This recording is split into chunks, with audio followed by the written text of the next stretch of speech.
but exciting. So thank you for all your efforts and people meeting everyone at school. I know Dr. Dearman was out there. He was directing traffic, so kudos to him and everyone else at the high school. So I'm going to bring this meeting to order and ask that roll be called, please. Feldman. Henry. Here. Housengate. Here. Holzhauser. Here. Humbles. Here. Wagenbach. Here. Wisdom. I'd like to ask everyone to please stand for the Pledge of Allegiance. I pledge allegiance to the flag of the United States of America and to the republic for which it stands, one nation, under God, indivisible, with liberty and justice for all. Thank you. The board will now move on to the public participation portion of the meeting. We'll begin with Dr. Dearman, Superintendent's Report.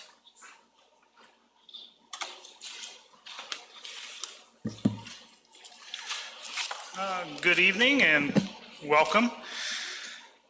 Unfortunately, I'd like to start my portion of my superintendent's report with a quick, brief moment of silence, silent reflection. We had a DMS student last year that was going to be transferring to Valley that passed away last night. So if we would just take a brief moment of reflective silence, I'd appreciate it. Thank you.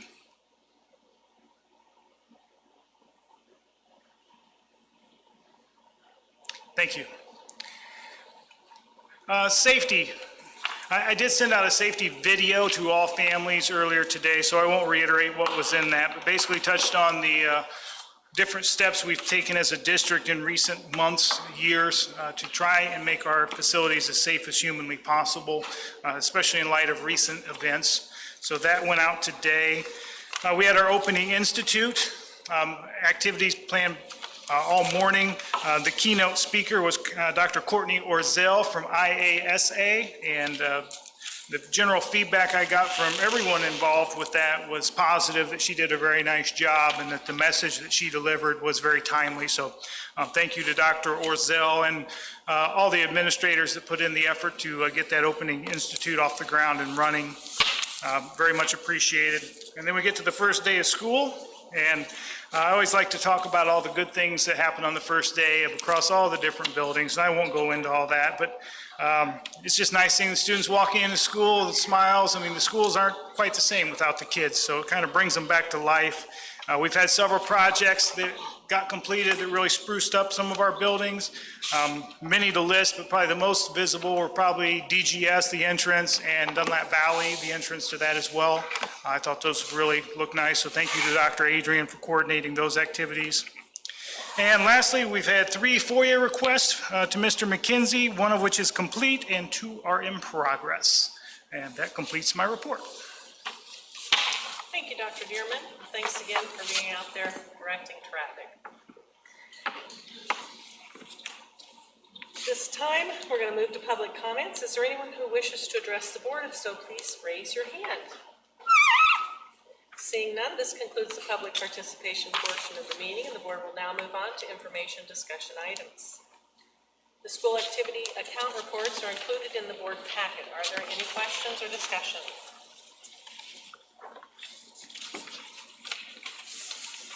Next, Mr. McKenzie will present information regarding the FY 2023 tentative budget. Mr. McKenzie.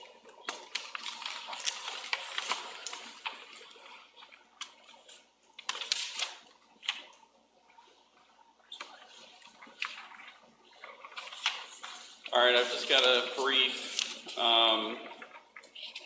presentation. This is all included in your board packet, of course. But it's, we have to go through this process to talk about the budget every year, and keep in mind this is a tentative budget. I'm still going through it kind of with a fine-tooth comb. So it'll probably change for a little bit for the better before this is all over with. I was looking through it a little bit today. I always get a little pessimistic at the last minute. Obviously August is being very, very busy time for everything's due by August 15th, it seems like. So it gets really busy and you run out of time sometimes. But anyway, for requirements for the budget, or for adopting a budget, I like to just point out the dates so that we are all on board with everything. This week we'll put a public notice, get that published this week. And tomorrow I will put the tentative budget on display, both a physical copy at the district office and on the website, so people can review it if they wish. And then that has to be on display for 30 days. Luckily, our board meetings work this month so that we can do it on the regular board meetings. So the next board meeting is September 21st. That will be more than 30 days, and so we'll have a official public hearing to have comments on the board, on the tentative budget or proposed budget by that point, and then we'll ask the board to adopt the budget on that night also. We have to adopt the budget by September 30th and get it to the regional office of education by September 30th. The big assumptions in this, evidence-based funding, general state aid used to be called. They have already announced that our funding is going to go up $141,000. Corporate personal property replacement tax, which we got probably the most we ever got last year. So corporate income must be significantly higher than normal, but the state has already just released last week. They expect that to go up 7.5%, so this includes that. I have included an EAV increase of 1%. I asked the county, and they're not prepared to give me any kind of estimate of what they think it is. I would hope it's more than that, just based on the real estate market that we've seen in the last year, but at this point, I'm just estimating that 1%. By the time we do the levy, we'll have a better number in November and December. I do have what I estimated employee raises were. Now, obviously, if we do settle the union contracts, it's going to change a little bit, but I think I actually estimated a little higher than in this than we have tentatively agreed, just by 0.01%, or I mean, just really tiny amount that I've got in this compared to what we agreed to, but really close. Also with employees, I have assumed in this budget that we're going to fill every open position. You know, that every custodian is going to be filled, every teacher position is going to be filled, so I've assumed that in this budget. We know that's not true. I mean, we're going to have openings. We have openings right now that aren't filled. They, hopefully they'll be filled at some point. We'll have people leave that, so there'll be a go. But this budget assumes that all employee positions are full the entire year. So that's where some of it also assumes that subs are going to be a little bit more than last year. Aides and things are going to be a little bit more than so there's when I make a budget, I try to be as conservative as possible. So, where's all the places we're likely to spend money? And then I probably overestimate the expenses, and I'm really, not really underestimate the income, but I make assumptions like EAV increases of 1%, where we hope it will be higher than that. So, so that's where, and the other big thing that has changed is utility and fuel costs. Both with the transportation department and with electricity. Our contract was up at the end of last year, and so our electricity rates are going to be significantly higher this year than last year. So that's built into this also. Do we lock in new contracts on electricity? Do we lock new contracts Yeah. at the end of it? Just, we go back and forth and get bidded out to all the different providers and stuff. So the way this is the operating budget, or operating side of the budget. The operating funds are usually considered the education fund. Most things are within the education fund, as you know. Operation and maintenance, transportation, and working cash. So this gives you an idea. Obviously, a lot of people just focus down at the bottom. The third line from the bottom is the revenues over or under expenditures. because utilities are up and things like that, the O&M is showing, you know, more of a loss than I'd like to see, so we'll be playing with, working on that. Education fund right now is showing more of a loss than I'd like, so I will be, you know, looking through that more thoroughly. But it's about what we said last year we were going to do at this point, and you know, by positions being open and things being more favorable, we ended up a lot better than this. So I expect to end up better than this, but this is the tentative amount. So luckily, this district has, you know, healthy fund balances. And one thing that we do levy for every year is working cash. And so if we have a shortfall in one of those other funds, it just takes a board resolution to move some of that money out of working cash into one of the other funds if we wanted to shore up a temporary shortfall from that. And that, you know, we're projecting to have almost $4 million in that fund by the end of next year. So if you look at that fund. Mike, can I ask you a question? Sure. For the transportation, where it says state grants of 1.8 million, did you hear me? I'm sorry. Yeah, Okay, where it says. my left ear is worse than my right, so. 1.8 million under transportation for state grants. Did we receive that last year? Oh, yeah, we receive transportation, we make a transportation claim every year, and it depends on how they prorate it. We did not, there was a problem with the claim last year, so we did not receive all of the money last year, and so this 1.8 is a lot higher than last year because of that aspect of it, because we're gonna receive some of the money we should have received in this last year in the new fiscal year. Because year-over-year revenues, there's quite a bit different. Yeah, and that's the reason. Yeah, oh, absolutely. The transportation claim was an issue last year, and I dealt with the state, and we got it all figured out, and now they'll be giving us the money in the new year. So. Thank you. The transportation also, and another thing about the expenses, you know, one of the things that we're doing in the education fund this year is the last couple of years we've used ESSER funds to buy Chromebooks. So this year we have $500,000 in the education fund that's going to have to be covered by local funds that we've been covering with ESSER funds. We do have in here the purchase of 5 new buses in transportation, which we've already purchased. So that's in there too. So as far as capital. And then this is the non-operating side. I separate the two sides because the non-operating side of the budget is really stuff that is very controlled by law about what you can do on this side, how you can levy and what money you can expend out of that.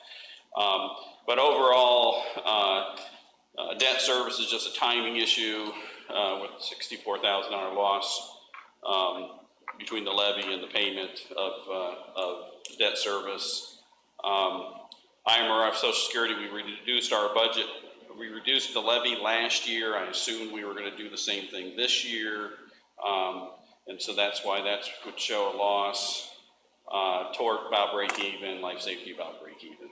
And I assume that capital projects, we would spend the capital or county school facility sales tax that we receive, which I'm sure Dr. Dearman and Dr. Adrian will come up with projects that need to be done. You have 8 buildings like this, you know, there's always something that has to be fixed that we don't expect. So anyway, next step, like I said, the budget will be posted on the website and at the district office. I've been doing this for a long time. I posted at the district office. I don't recall anybody ever coming in and asking to see it, but I always post it at the office. And September 21st, we'll do the public hearing, and we'll ask the board to approve the final budget. Very nice explanation. Does anyone have any questions? I just have one. You just said, Mike, you've been doing this for a long time, not here, but you're doing it. Sure. What's your return? And I understand that's preliminary. It's going to change a little bit, but I mean, you think it's a 5% change or a 10% change, or how tight do you think the window is of where that number is going to? What's your guesstimate on that right now?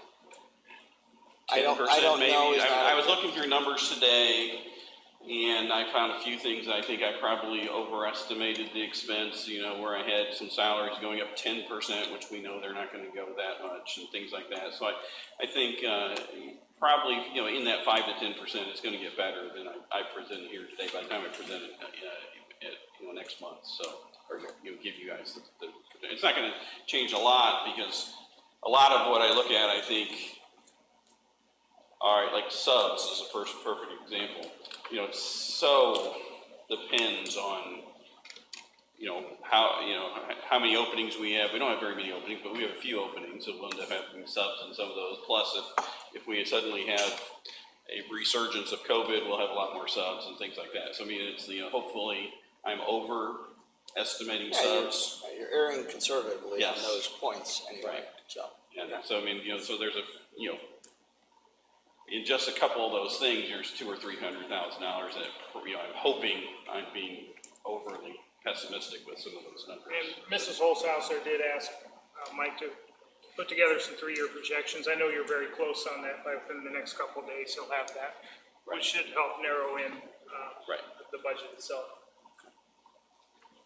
Any further questions, comments? Okay, thank you, Mr. McKenzie. Thank you. This concludes the information discussion item segment of the meeting. The board will now move on to the consent agenda. Are there any clarifications or discussions regarding the items on the consent agenda? May I please have a motion to approve the consent agenda?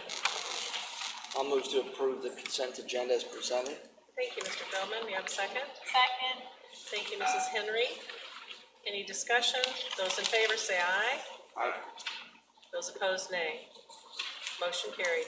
Board will now move on to action items. The bill list, treasurer's report, district investment report, bank statements are included in the board packet. Is there any discussion? May I please have a motion to approve payment of bills? I move to approve payment of the bills of the $362.992.24. Thank you, Mrs. Housingay. Is there a second? Second. Thank you, Mr. Feldman. Roll call vote. Henry. Aye. Hausengay. Holzhauser. Aye. Humbles. Aye. Wagenbach. Aye. Feldman. Motion carried. Information regarding board policy revisions is included in the board packet. I know we had a few detailed changes, minor details regarding policies and what policies they refer to. I know Mrs. Henry cleaned that up for us a little bit today with the help of Mrs. Woolwall. So may I have a motion to approve the board policy revisions, if there's no discussion? I move to approve the revisions to board policies 3.375, 1.110, 4, 140, 5.240, 570, 6.146, 3.30, 6.72, 2.30, 4.70, 5.80, 6.290, 6.87, 15.7, 2.70, and 7.285 as presented. Thank you. Is there a second? Second. Thank you, Mr. Wagenbaugh. Roll call vote. Hausengay. Holzhauser. Humbles. Aye. Wagenbach. Aye. Feldman. Aye. Henry. Aye. I want to thank Mrs. Henry for her time with the policies, and I'm going to be asking people to probably help out a little bit. This is a lot of work, and so if we can't get someone else to step up and help Mrs. Henry with policies, I may be dividing some of these up and just assigning those to certain board members. But again, Mrs. Henry, thank you for your time. Thank you. May I please have a motion to adjourn to closed session? I move to adjourn to closed session for the following purposes stated in the Open Meetings Act: employment compensation and performance of specific employees, student disciplinary cases, collective negotiating matters, litigation, security procedures, discussions of minutes, and things lawfully closed for purpose of real property. Second. Thank you, Mrs. Holzhauser. Thank you, Mr. Wagenbaugh. Any discussion? Those in favor say aye. Aye. Those opposed, nay. Thank you, everyone. It's been a rough week, I'm sure. Go home. It just came to me and I'm like, what's this?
Couldn't tell.